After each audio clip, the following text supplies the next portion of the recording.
weird that like the entire Western world is all having a housing crisis at the same time, right?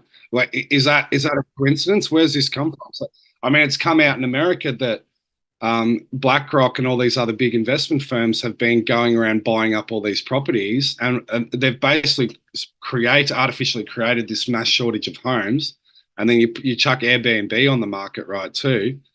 So there were statistics come out of Sydney the other day, like Sydney house prices. They would be as bad as London, if not worse. It's probably the worst in the world. And they've said now that young people will never and cannot afford a home in Sydney, but now they can't even afford rentals. So most people are like living with their parents to high ages, or now they're starting to get out of the city. And what's happened in Australia, and there's been like they're artificially shifting a lot of these people around different parts of the country. So the kind of white Aussie or old Aussies are moving to smaller country towns and to the coast, and at the same time, we're bringing in our highest immigration ever, immigration percentage since like World War II into Australia. So we got no houses and they're flooding it. We've actually got the highest immigration per capita in the world in Australia over the next 2 years. So they're flooding all these migrants in from Asia into the cities.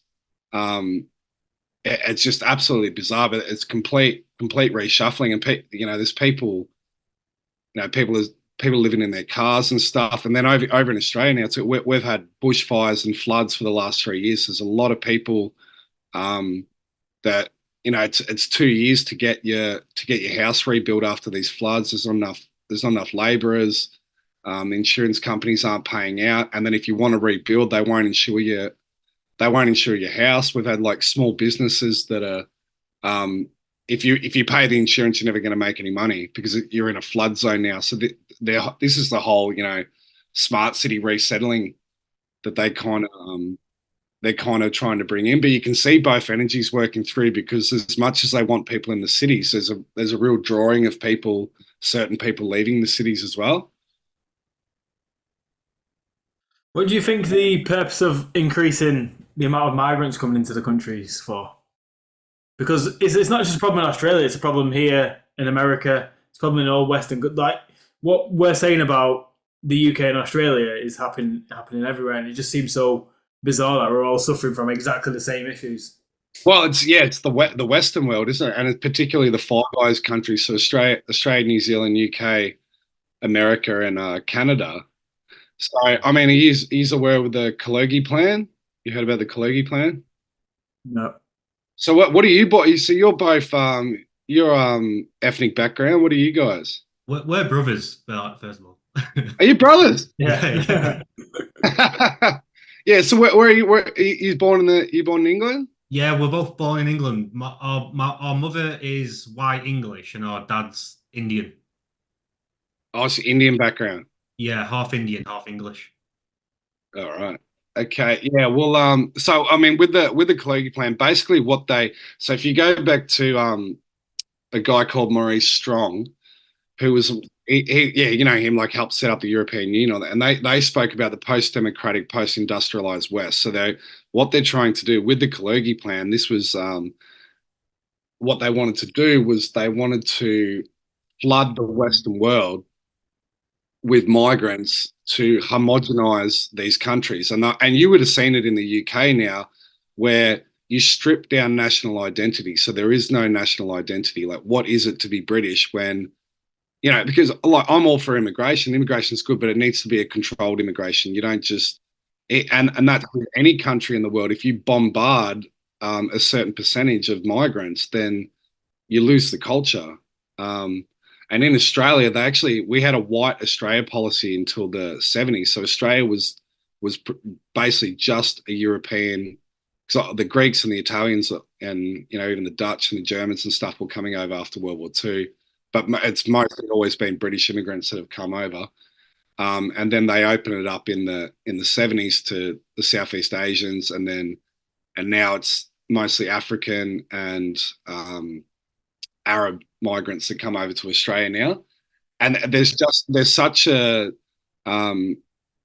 different so different culturally when you're taking in people from Syria and Iran and these kind of countries and South Sudan is where we get a lot of our migrants now, and then you place them in this, this white ochre Aussie kind of like it's just and it does. I've seen like in Australia, like especially the Vietnamese and stuff that came over in the 70s. They're very much assimilated into Australian culture, but it was done more slowly, right? And then they adapt to the culture.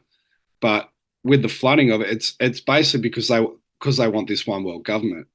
So if you strip down what it is, any part of what it is to be Australian, like what is Australian? A big part of your country is your culture, your race, and your language. So when those things are kind of torn down, then there's no point fighting for any form of nationalism.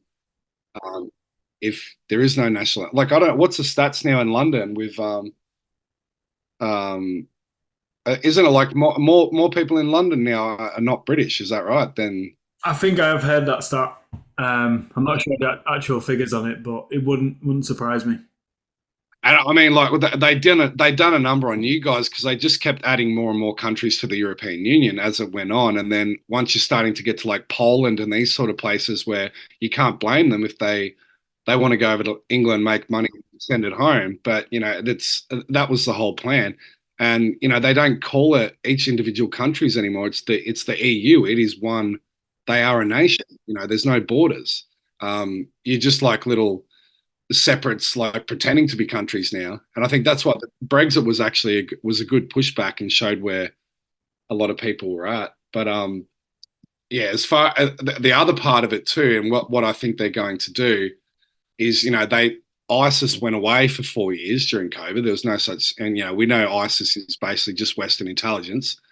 And all of a sudden they're back, right? They've just come back, old ISIS. So I do think that what they're actually setting up is they're going to do more staged Muslim terrorist kind of things within the Western countries, and then they're going to blame Iran for funding these people, and especially what you've seen within the US border, that they're crossing over, like en masse, and they're not all coming from Mexico. They're coming from the Middle East and all these other places.